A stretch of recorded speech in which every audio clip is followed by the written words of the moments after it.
Hi, everybody. My name is Jessica Brody, and today we're going to talk about using the Enneagram to craft believable and motivated characters. So let's jump in here. I'm going to share my screen as we go and just jump back and forth so we can talk about everything. So the first most important thing to understand here is that good characters are everything. They're critical to a good story. They drive the plot. They help the reader become emotionally invested. So when we have, as authors, craft these believable, authentic characters, and when these characters have authentic, realistic motivations, it not only helps drive our story, but it keeps the reader emotionally engaged and invested. So the Enneagram is essentially uh, it's a personality typing tool. So it's similar to the Myers-Briggs Type Indicator or the DISC behavior model, and it describes patterns in how people interpret the world and how they manage their emotions. So as writers, we can use the Enneagram to help us craft a variety of nuanced and complex characters and then enable them to interact with each other in a very believable way. And this can also really help us with a believable character arc. When we have these dynamic characters and then they grow and shift and become healthy or unhealthy, it helps what they're going through resonate. So the next thing we're going to dive into is what is the Enneagram? So the Enneagram is essentially this system, and it groups personality into 9 different parts. Now, this isn't the zodiac. It's nothing remotely new age. It's not numerology. It's rather this a tool essentially that maps out who we are and what makes us tick. And so it delves into our strengths and our weaknesses and our dominant emotions. So it really helps exaggerate and really underscore some of the key personality traits. And even though it's not specifically Christian, it was used by Franciscan monks in the 14th century. Many Christian scholars believed that this personality tool and other ones can really help people grow in their faith journey, because when they understand themselves better, they can understand what makes them tick, their sins, their temptations, and they can draw closer to the Lord. So this isn't anti-Christian in any way. It's nothing to worry about in that sense. It's certainly not the Bible. It does not.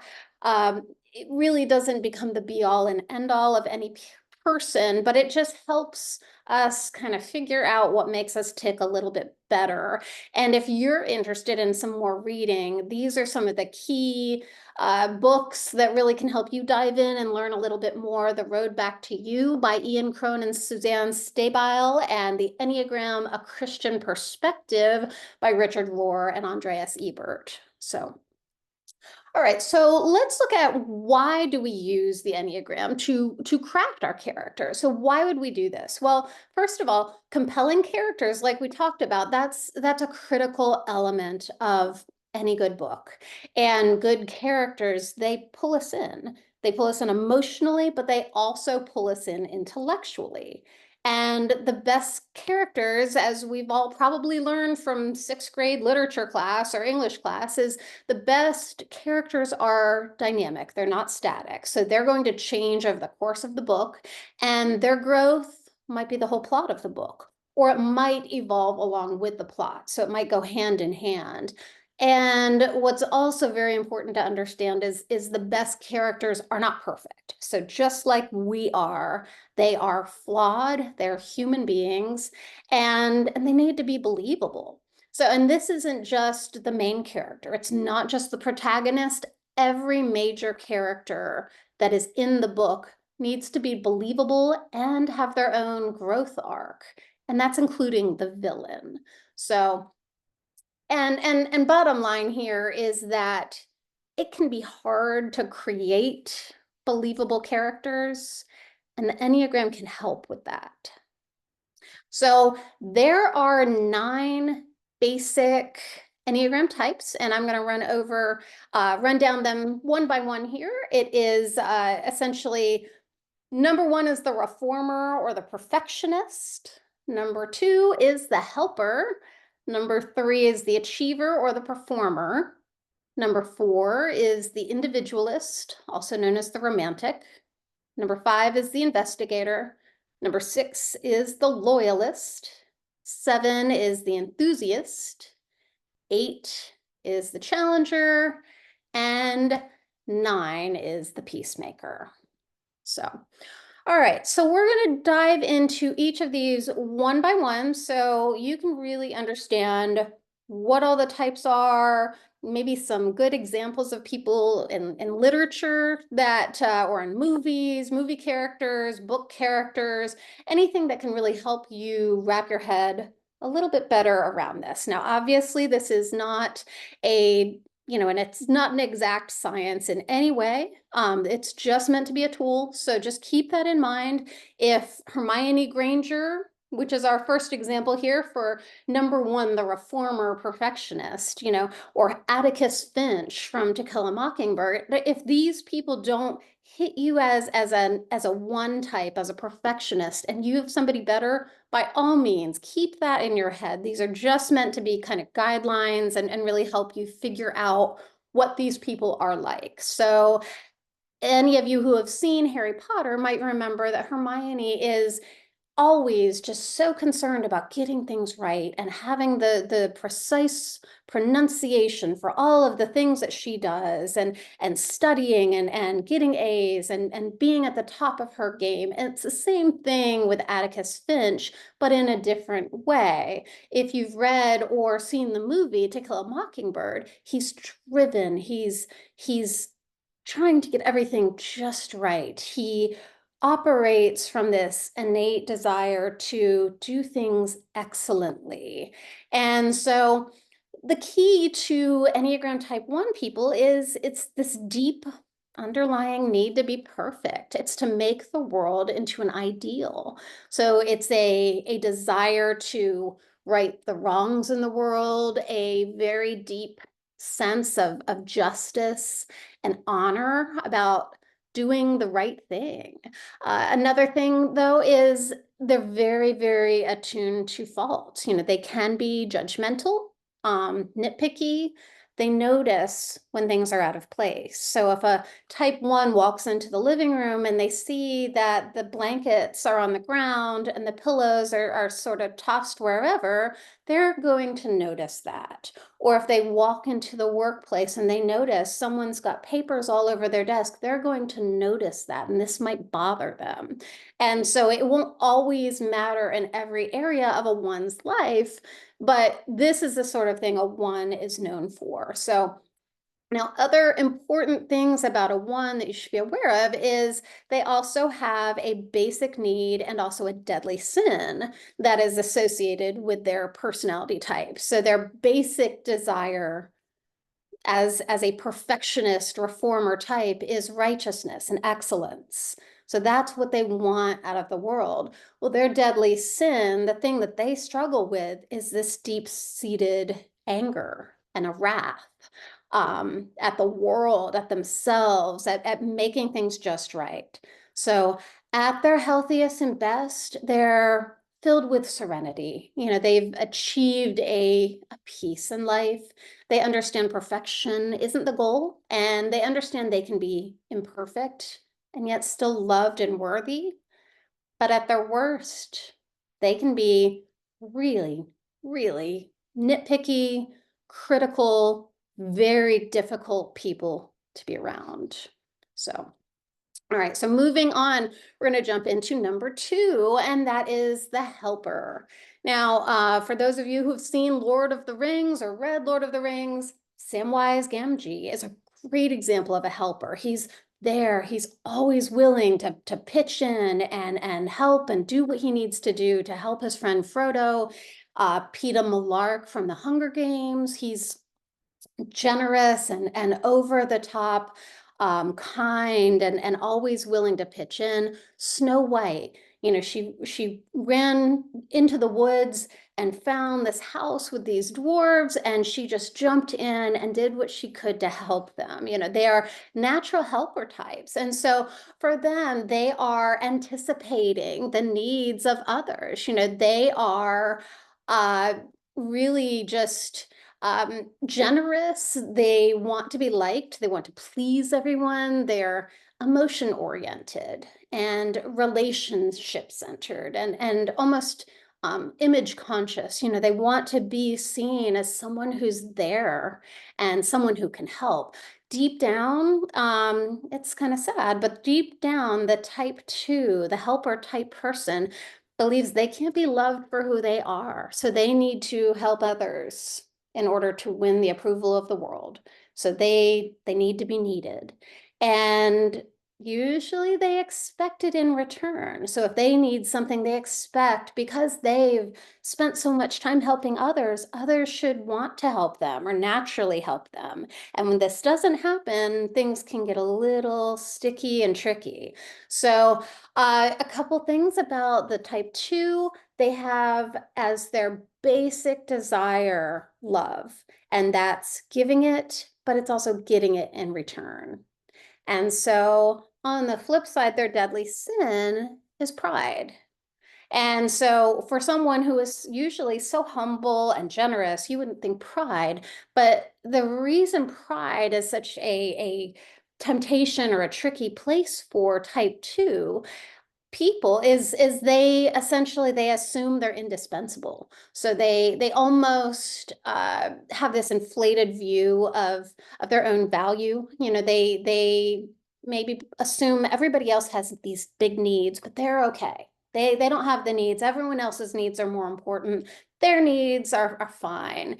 And so in this sense, this can be a prideful state of mind. So at their very healthiest, they have achieved a really strong sense of humility. They understand God is the real lover and the real giver of the soul.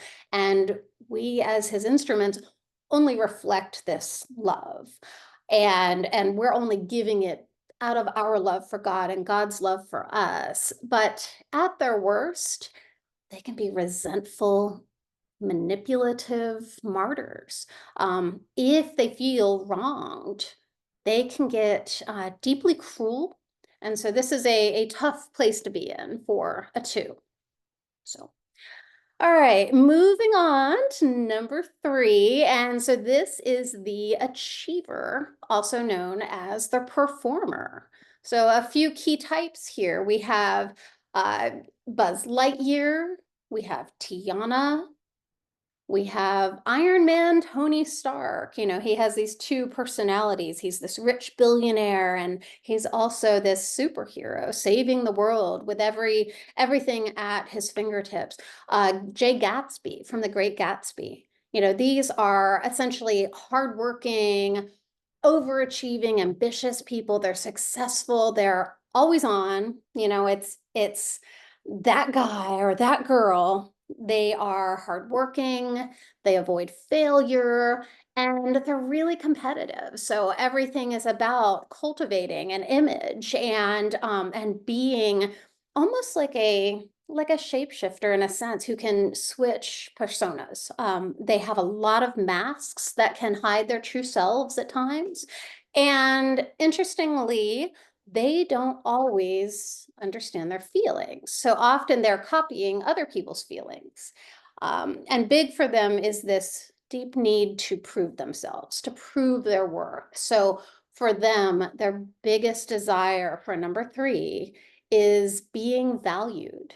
More than anything, they crave being valued and appreciated. If they feel like they can't achieve something, then that value is at risk, and they aren't going to be wanted or needed or appreciated in the world. And so that's a scary place for a type 3. Another thing on the flip side is their deadly sin. And this again goes along with image, it's deceit. So for them, their deadly sin is wrapped up in essentially lying about everything in the world, creating this false image that they present, this mask. Now, at their best, they are truly authentic people with this deep sense of honest integrity, a real healthy, the real ticket to a healthy 3 is really discovering who they are. So a lot of them in their younger years, they get very confused with all these different personas and images and masks. And so they have achieved a healthy state when they know who they are. And then at this point, they're just simply doing well, doing the right thing, achieving in order to achieve some good or something integral to the world. At their worst, they can be superficial, fake, almost like a plastic shell of a person with no real depth. So you have one side and then the other. All right, moving on to number 4. This is a fun one. This is the individual or the romantic. And so think of really over the type individualistic types. Anne Shirley from Anne of Green Gables. I mean, she's extraordinary and she's so over the top. If you've seen Harry Potter, Luna Lovegood. I mean, she's so different, so unusual and comfortable in that uniqueness. Another is Alice in Wonderland or Jane Eyre. They're almost these melancholy, truly individual type of people. And, they are okay with that. They're okay with being different and kind of standing on their own. So a few things about them, they are truly authentic. Authenticity means everything to them. And in a sense, they're romantic figures. I don't mean from a love relationship perspective, though that can apply too, but they're like this. Think of the Tim Burton of the world. They're like this emo outsider. They are melancholy and embrace that melancholia. They long for what they don't have. They are discontent and always seeking more. It's never quite enough. All of the feelings they feel are so deep and intense, and often they're very creative and artistic, and they feel different. They're odd, they're weird, and they don't mind this. They embrace that. They almost love that about themselves. So their basic desire in life is to be that individual. It's to be their own unique self. But on the flip side, their deadly sin is envy, because it's a longing for what they don't have or what they can't possibly have. So at their very best, they're calm, they're comfortable in their own skin. They're really comfortable with themselves and their place in the world, and they know that they're loved. They know they're beloved by God. At their worst, they're filled with shame. They maybe have a victim mentality, they're gloomy, they're often disappointed with their lot in life, and they feel this need to be special. So it's a tough place to be, but on the good end, at the healthy end, they know themselves and they're good with that, and that's a good place to be. All right, moving on, we have type number 5, the investigator. Now, this is a really neat type also.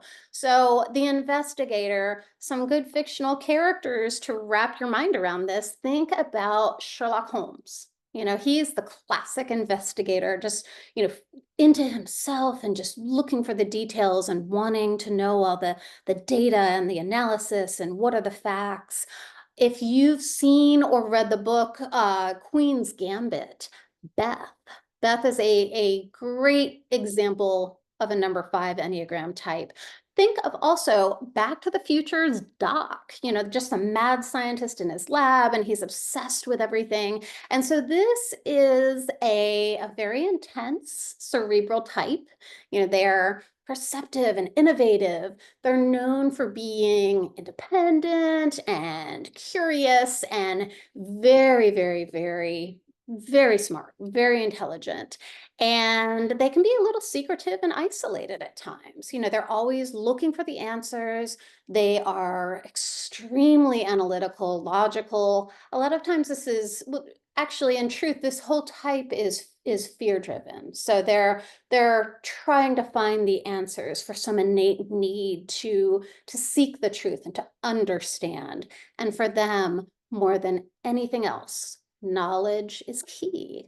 And so their basic need in life is to know, it's to truly understand. And on the flip side, their deadly sin is greed. Now, not necessarily in a wanting to have all of the money, but essentially for them, it's hoarding the information, the resources, their own selves. A lot of times they will dive inward and hoard themselves to themselves. They won't share themselves with others. They won't share what they know with others, the resources with others. They're keeping everything inward. And so this can be a great temptation for a type 5. At their very, very best, these are amazing, logical, composed, very perceptive people, and they can cut through the complex problems of the world and just really get to these interesting truths and solutions. At their worst, though, they can be miserly, stingy, greedy, obsessive people who cut themselves off from the world. So this can be a tough personality and a real gift as well. So the next type is number 6, the loyalist. So the loyalist is someone who is all in. I mean, someone that is such a part of the team and who people tend to just rally around. So for example, Woody from Toy Story, he is a classic loyalist. Katniss Everdeen, if you've seen The Hunger Games, she is the one who, is so upset about, her sister being possibly going off to these games and dying, that she volunteers in her place and becomes this sort of unwitting heroine and the face of a rebellion that really ultimately achieves ultimate peace and justice for the whole community that she's living in. And we have Mulan. She's just so driven to defend her values and do what she knows is right. Ron Weasley, these are people who are everyone's friend. They will stop at nothing to do what's right. They will risk their own lives if they have to achieve security and safety.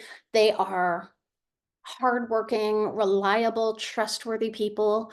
They're a great friend. You always want the loyalist on your side. This is the person who will gain security. They're devoted, courageous. They don't like risk, but they will do what they have to do to achieve the security in the long run. So whatever they have to do, if they have to pick up a sword, if they have to take the uncomfortable quest, even at the risk of their own life, they'll do this. And for them, trust is key. So trust is a huge, huge issue for them. It's a huge point for them in a friendship, in a relationship, in really driving whatever they do. Now, sometimes they can be suspicious and skeptical. All of it is mostly because they're fearful. They want to protect their people, their world, their situation. And so that basic desire for a 6, for a loyalist, is to have support and security. So to have that for themselves and to just ensure it for other people. Their deadly sin is fear. So, fear is something that they will cave to and constantly wrestle with. And they might seem like the least fearful person that you know, but deep down, what's driving them is that fear and that anxiety that something will go wrong. So they're taking steps to prevent that on the upside. So at their very best, these are, they're everybody's friend. They're cooperative team players. They have warm hearts and they have these deep feelings. They go above and beyond for those they love and just for the common human being. At their worst, this is going to look like how they react to fear. So they're either going to be very cowardly, or they're going to be somebody who takes foolish risks as an attempt to thwart or counter their fear. So this could be somebody who maybe struggles with anxiety or despair in some way. So they're a pretty complex person, as with every Enneagram type. So there's no real pigeonholing these folks. So, all right. So number 7 is another fun one. This is the enthusiast. So you're going to think of someone with a real zest for life, someone who's laughing and smiling and just taking it all in, with the big cup. This is the Weasley twins from Harry Potter, Fred and George. They're always playing tricks and laughing and scheming and just all in for everything. Captain Jack Sparrow, he's on his ship and he's conquering the lands and, just full of life, full of adventure and excitement. Ariel from Disney, she's so excited to have a fork and to go to the surface and see what everybody else, has up there and how exciting and what an adventure. She longs to be there. And then there's Peter Pan, this youthful, always exciting person who whisks people off to Neverland, and everything is happy and exciting and fun. And so this type of person is your classic adventurer. They're playful, they're high-spirited, they're fun, they're spontaneous. They are typically an extrovert. And they're optimistic. They have a desire to live life to the fullest. And so they love their new experiences and excitement. Sometimes these people can be scattered. They can be overextended or impulsive or impatient. But their bottom line is basically um, to be happy and to have no pain. And so their deadly sin on that flip side, though, is gluttony. So whether that is food or experiences or people, sometimes in an effort to be happy and to have no pain, they go too much into something. They consume too much, and they just get too overwhelmed with the things of pleasure. And so whatever that looks like.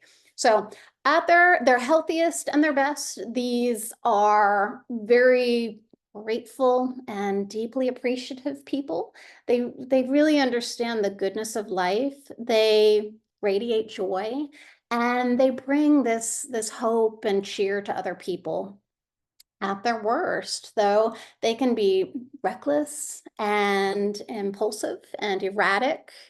They can be like these petulant, moody children who struggle with addiction and insensitivity and some other things. So it's another really neat, very balanced, complicated, layered type of human being here. So, all right, so moving on, we have just a couple more here. We have type 8. So this is an interesting one. And a lot of us typically might think of men in this role, but this is the challenger and protector. And so I have 3 women for you to really wrap your heads around. But think about Jo March from Little Women. Someone who's challenging the norms of society and looking out for her sisters and trying to find a better way, standing up for injustice, meeting things head on. Think about someone like Princess Leia. Out there, she's a princess. She does not have to be battle worthy, and yet she needs to fight. She needs to stand up for what is right. And Ginny Weasley from Harry Potter, she's this young girl in a family of boys, and she needs to hold her own. So she is this go-getter, fierce type who she's a natural leader. And so all of these 8 type people. They're challengers. They're leaders who like to take charge, to be in control. They have a huge appetite for life. And they have this great sense of righteousness and a deep need to be in control. So they don't ever want to be controlled. And so they will do whatever they can to be in control. And so they have cultivated this strength, this independence, and this self-reliance. And sometimes this can get a little over the top. So sometimes they can be forceful and assertive. Often they're going to hide their vulnerability. They appreciate power and action, but typically, if you can look past that, you understand it's not this brash, bossy persona. It's a real need to do what's right. It's a strong sense of justice and resourcefulness to try to protect the little guy in the world, to try to protect the weak. And so for them, their basic desire is self-protection, but it's also protection generally. So they're looking to protect. And their deadly sin in this is lust. Now, this is not necessarily sexual. It's more about power and intensity. So as they ramp up their larger than life fierceness and become this defender of the weak, they sometimes can grow almost boastful and power hungry and intense, so intense that this starts to feed into lustful desires for all sorts of things. And so at their healthiest, these people are protective defenders of the weak and oppressed. They stand up for what's right. They're the one that you want at your back, leading you into battle or leading you against the oppressors of the world. At their worst, these can be bullies, combative, controlling, these boastful commanders, and not too pleasant to be around. So, all right, and last, we're going to move on to number 9, the peacemaker. And so this is a Forrest Gump type, a Winnie the Pooh type, someone whose general concern is peace and harmony.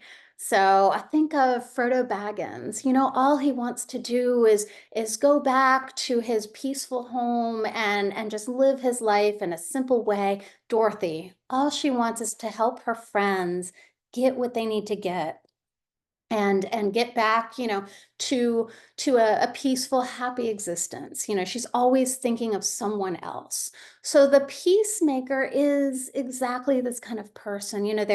They're accepting and they're trusting and they're very stable types. So more than anything, they are motivated by a need for harmony and peace. And their great desire, they just want people to get along. They want to do what they can do to avoid conflict. And these are great people. They're usually really good listeners, kind, gentle, supportive. They might be a great counselor, a good teacher. They value stability. And a lot of times they can be overly agreeable. They'll just go along with anything. Sometimes they'll minimize things, their own pain, others' pain, just to kind of keep the peace of the group. And even at the expense of their own needs and wants, they value harmony.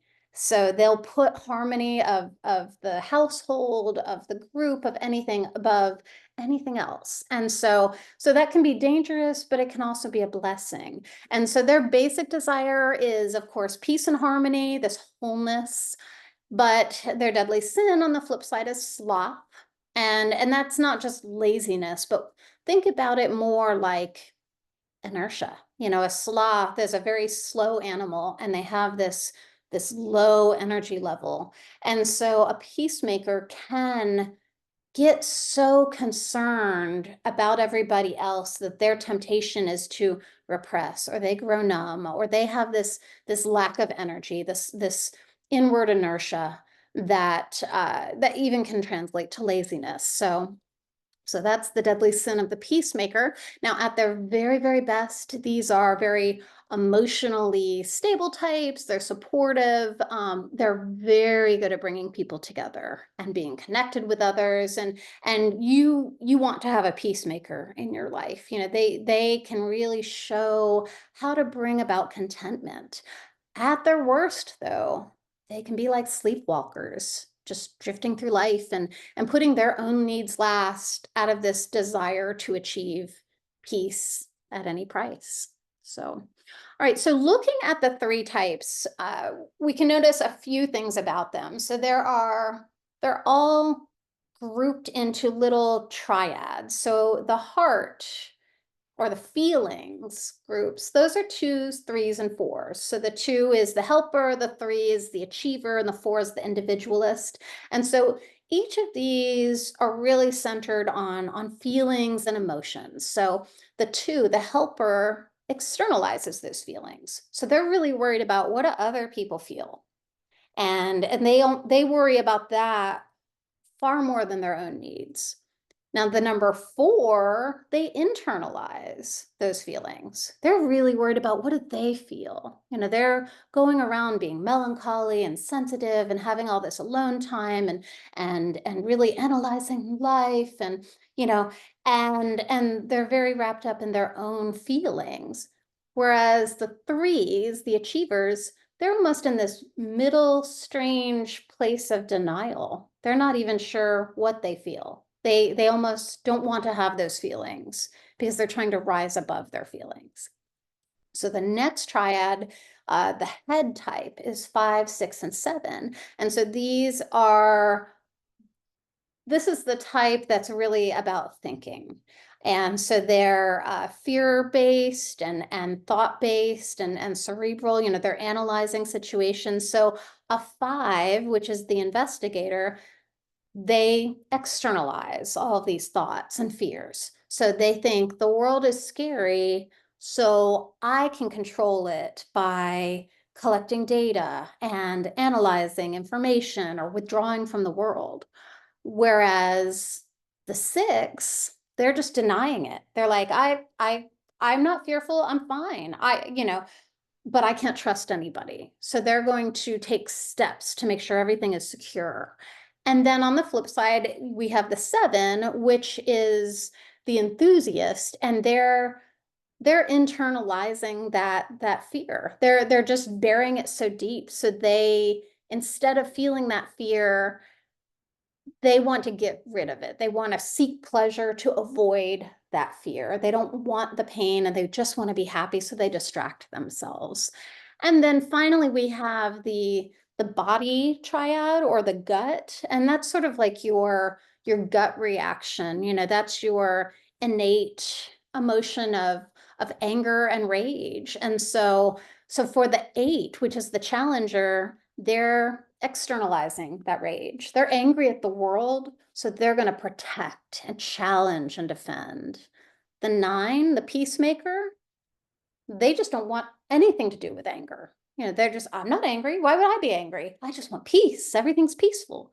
And then finally, you have the 1 who's internalizing that, the perfectionist. I'm angry at myself, so I need to control my anger through my perfectionism. So those are the real types and what drives everybody. So the next important thing to think here is that with character, it's about motivation. So what is driving your character? What motivates them? So think about your book, whether this is a book you're writing, one that you've already written that you're revising, or you're working on marketing, or maybe you're still in the throes of it, one that you're planning, or one that, if you're not writing right now, something that you've read recently that's really lingering in your mind, and think, where are you with this? So with these characters, what do they want and what drives them? So there are these innate motivations for every single type. And so let's take a look at what these are. I have a list here on the screen for you. And so for number 1, what they want more than anything is being right or good. So they want things to be right in the world. Number 2, the helper, they want to be wanted or loved. Number 3, the achiever or the performer, they want to be valuable. They want to be valued and admired and valuable. The individualist, type 4, they want to be authentic or find meaning. Number 5, the investigator wants to be competent or capable. Number 6, the loyalist, they want to be supported or secure. 7, the enthusiast wants to be satisfied, happy, content. 8, the challenger, they want to be independent and able to protect themselves. And then number 9, which is the peacemaker, they want to be harmonious, to be at peace. So here's where it gets fun. With every good story, you have what the character wants, and then things get exciting when you do what? I'll show you. It's when you take away what they want the most. Yeah, I know it's sad. So flip the script. So think about for a 1. Okay, so we're going to take this step by step. A 1 who more than anything, they just want to be right or good. Suddenly, they're in the wrong. And so this can be their job, their romance, a family, friendships, school, legal, something else. What happened? Did they make a mistake? Did they accuse someone of something? Did they go against the rules in a moment of weakness? Did they make an error? Maybe they made an error that cost somebody their life. So this can be an internal and an external conflict. So this can be something they're struggling with themselves, or it could be something that is going on in their circle, and that's what the plot of the book is about. And so if this is your main character, how are they coping with this? Do they go through this unhealthy cycle and then become healthy? So do they what does that look like? Do they become horribly self-critical? Or do they become so critical of the people in their lives, their spouse, their kids, their friends, everybody, to the point that they're pushing everybody in their world away from them? Are they so consumed and obsessed with the mistake or fixing that mistake? Is there some sort of a career crisis or relationship crisis or a spiritual crisis? And how do they get back on track? So, all right, so now we'll take a look at number 2, the helper. So the helper needs to be, more than anything, wanted and loved. So suddenly they're rejected, they're alone, they're jilted. So what happened here? Did somebody die? Did their spouse leave them? Did their family abandon them? What happened? What happened? And then how do they cope? Do they become this martyr and just guilt trip everybody they know emotionally? Or do they get really clingy and needy and obsessive? Do they become cold and isolated or vindictive and cruel? And how do they get back on track? So what do they do? How do they become healthy? What happens? Who do they encounter? What is the arc that gets them back on track? All right, now we're going to look at number 3. So on number 3, they must be valued and admired. What happens when they're suddenly no longer valuable? So what happens when they're no longer admired? So let's think about this.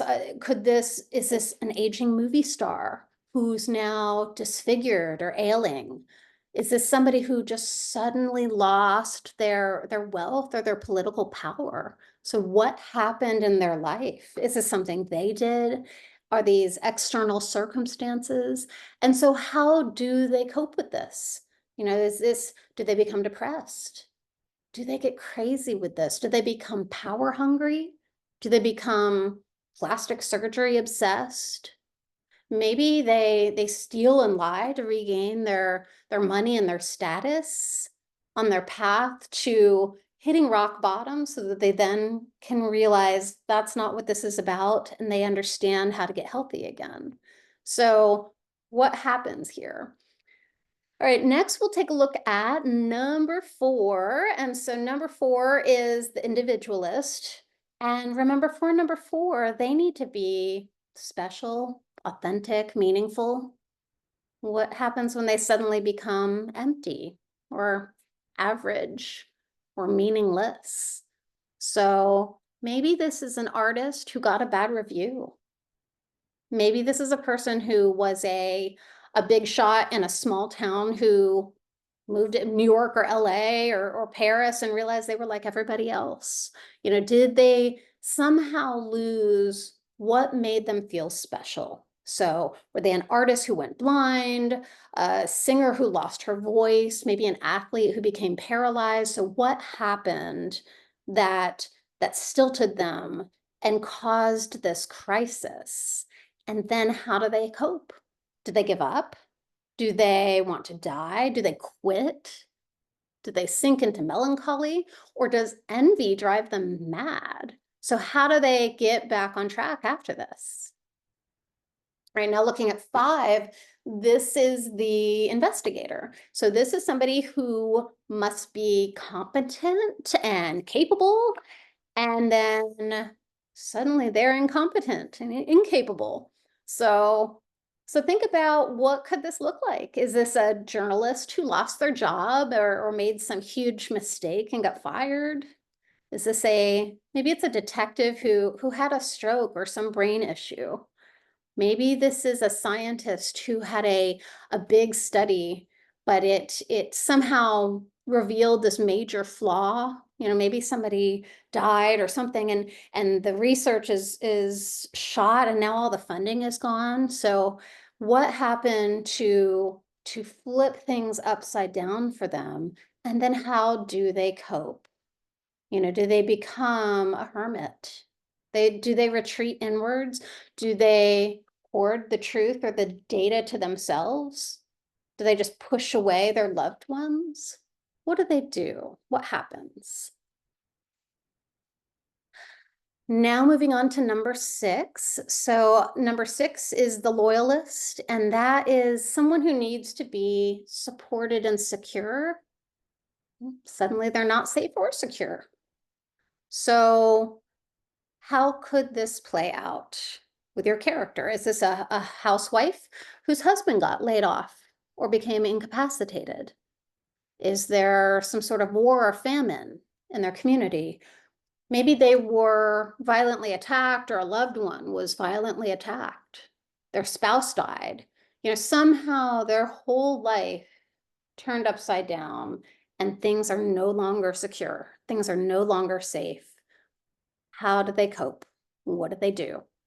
And so remember, with a 6, with the loyalist, they're fear-driven. So it's either going to be a cowardice level approach to the situation, or it's going to be an almost foolishly brave response. So maybe they become consumed by fear or just paralyzed by anxiety. Or maybe they suddenly start taking really crazy risks, like they decide to gamble away their savings, or they go on this life-threatening journey. So what do they do to get back on track? Moving on to number 7.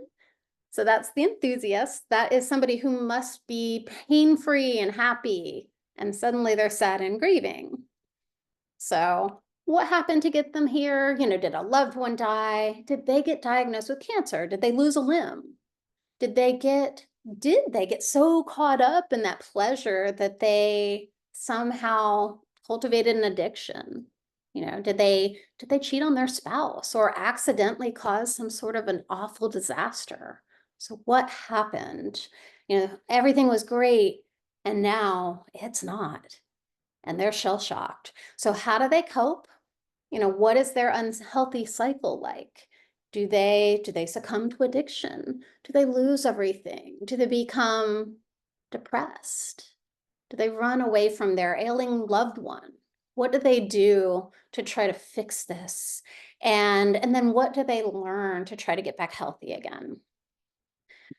Moving on to 8. So 8 is the challenger, remember, the protector. And so for an 8, they need to be more than anything strong and independent and able to protect themselves. What happens when they're suddenly oppressed or weakened or helpless? So what could this character be going through?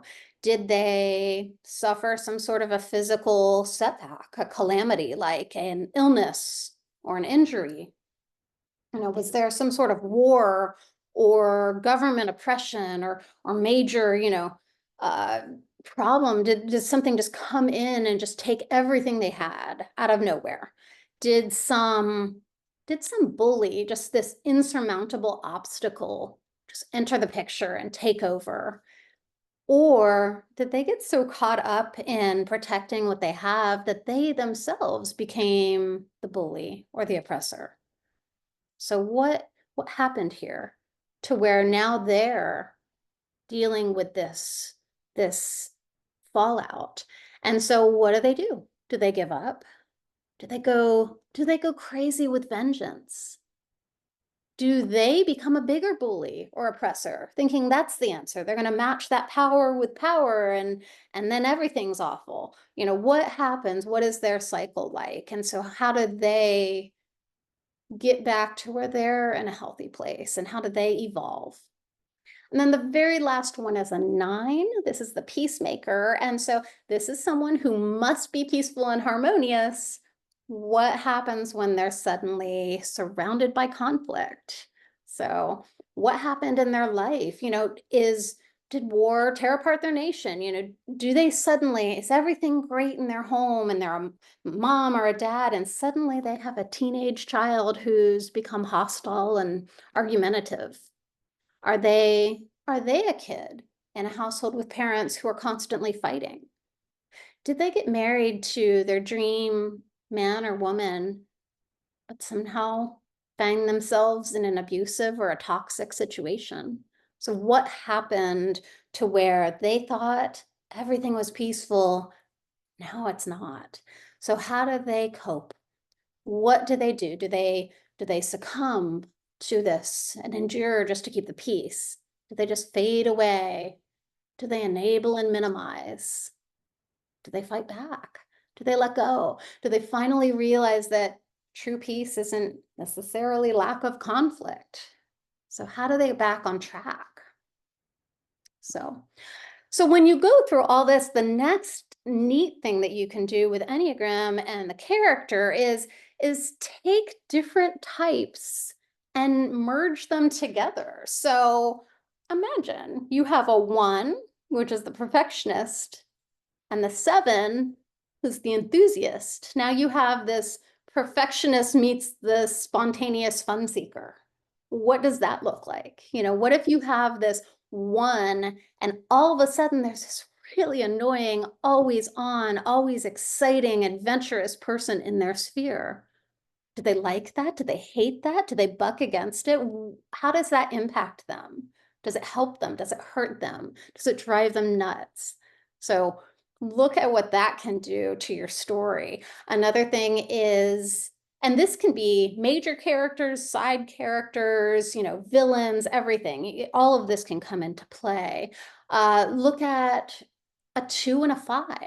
So this is your helper type who craves affirmation and love and being needed, who meets somehow this loner who prefers data and analysis and really would rather be a hermit. So what if there's romantic chemistry? What do you do? How does that work? So, and a 3 and a 6. Okay, so this is your ambitious, image conscious superstar. What happens when they meet this steady, suspicious, insecure type? And this doesn't have to do anything, it doesn't have to have anything to do with romance. This can be their boss, their coworker, the neighbor, the only other person who survived the nuclear fallout with them, the person who is thrown into a situation with them. This could be their sister or their mother. So, you can have all sorts of combinations and how that plays out. So it can be, imagine a 4 and an 8. You have this melancholy, sensitive artist, and then this direct, bossy army commander. So this can be a really amazing, fruitful match of personality types that can kind of bring out the best, or it can be really, really difficult.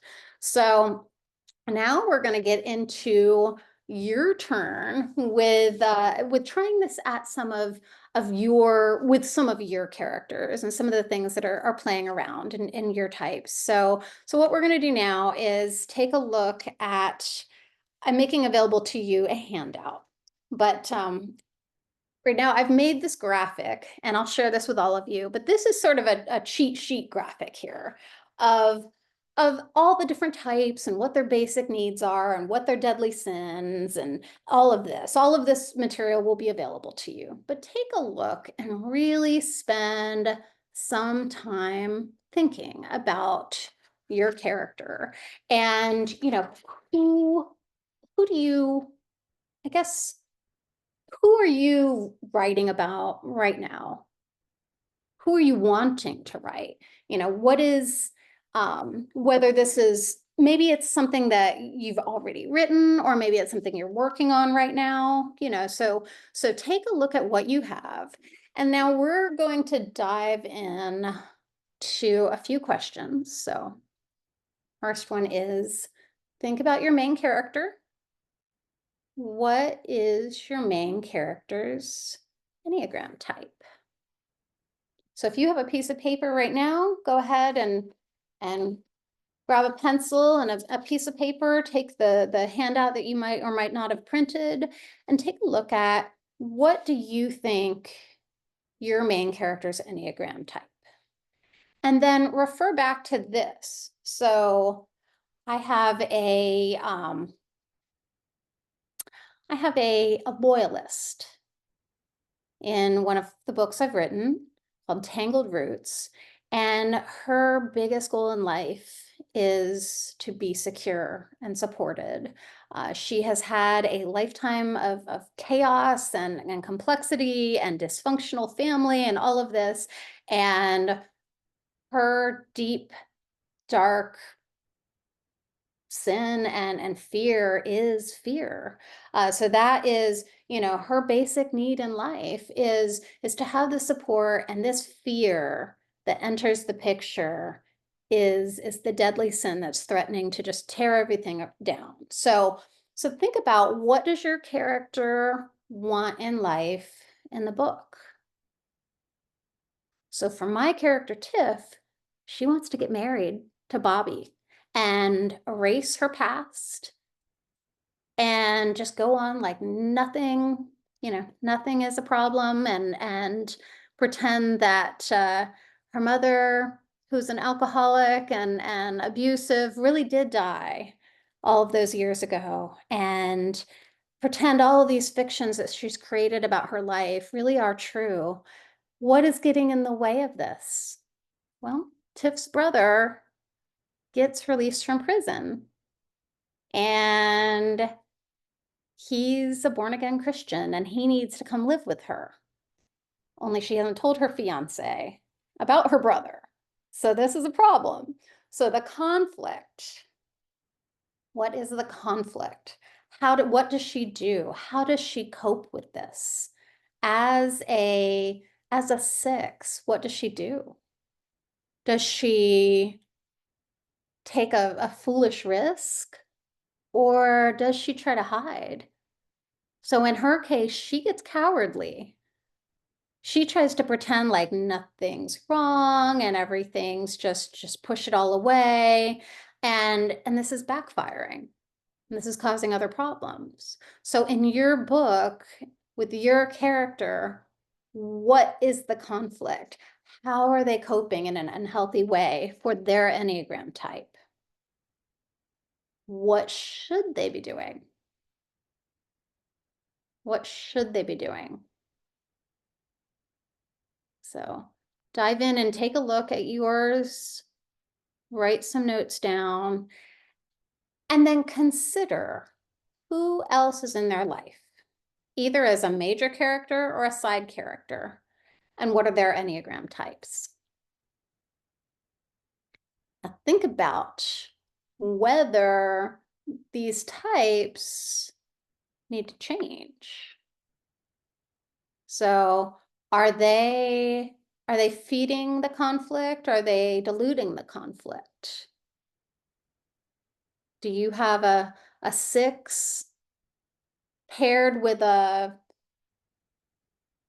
maybe a 9 who's a peacemaker, and they're both just so fearful and trying to achieve peace and security that it's not working? Or do you have maybe a 6 paired with a 1 who's a perfectionist and who's trying to do the right thing and critical and picking and going until everything comes to a head? So what are the interplays here between your characters? Do these character types need to change? Do you need to bring what Enneagram types might you need to add for conflict or growth assistance? Do you need to bring in a friend, a well-meaning person to add them in just to help balance out some of this? So think about this and take a look. Here's the the little cheat chart again. And notice some of these, the little star in the center it's actually not a star. It's those are little lines connecting. So if you look at 1, you see there's a line drawn down from 1 to 4, and then a line from 4 to 7, and then a line from 7 back to 1. Those are the 3 different aspects of their personality. So a 1 is really trying to get away from that 7 type personality type. They don't appreciate that, or it's not helpful to them, and they're gravitating toward being more unique and accepting of themselves. So when they're in a good place, they're maybe gravitating toward being more like the 4. When they're in a bad place, maybe they're edging back toward being happy and pain-free. So whereas the 7, when they're in a bad place, they're retreating within and being too inward. Whereas when they're in a healthier place, they're looking at the world and how it can be made right. So all of those little lines interconnect because they're all just sort of ways that each of the types play off each other. You can go into all of this so thoroughly in the weeds that it can get exhausting. And there's so much you can read about it, but definitely those books that I had shared, The Road Back to You, and just generally What the Enneagram Is by Richard Rohr. I think those are really great places to start. I've heard there are books about the various disciples and what Enneagram type they probably are, and there's tests galore about what type you are. And, again, all of this is no more than just a tool to help you understand who you are and what you're dealing with so that you can grow closer to the Lord. And then as a writer, you can use these tools just to try to just create new and good and helpful characters that are really believable. At the end of the day, that's what it's all about. It's just creating characters who mean something, who our readers can relate to, and who struggle with some of the same challenges we struggle with, so that we can show what's happening on a bigger scale. So, all right. Well, thank you so much for watching, and I'll have my contact information on all of my handouts. And if you want to reach out for any help with editing or coaching, or just have questions about the class, please don't hesitate. I'm here, and I love talking about this. It's my favorite thing to nerd out about writing and reading and character building. So, thank you so much. Happy writing, happy reading, and God bless you.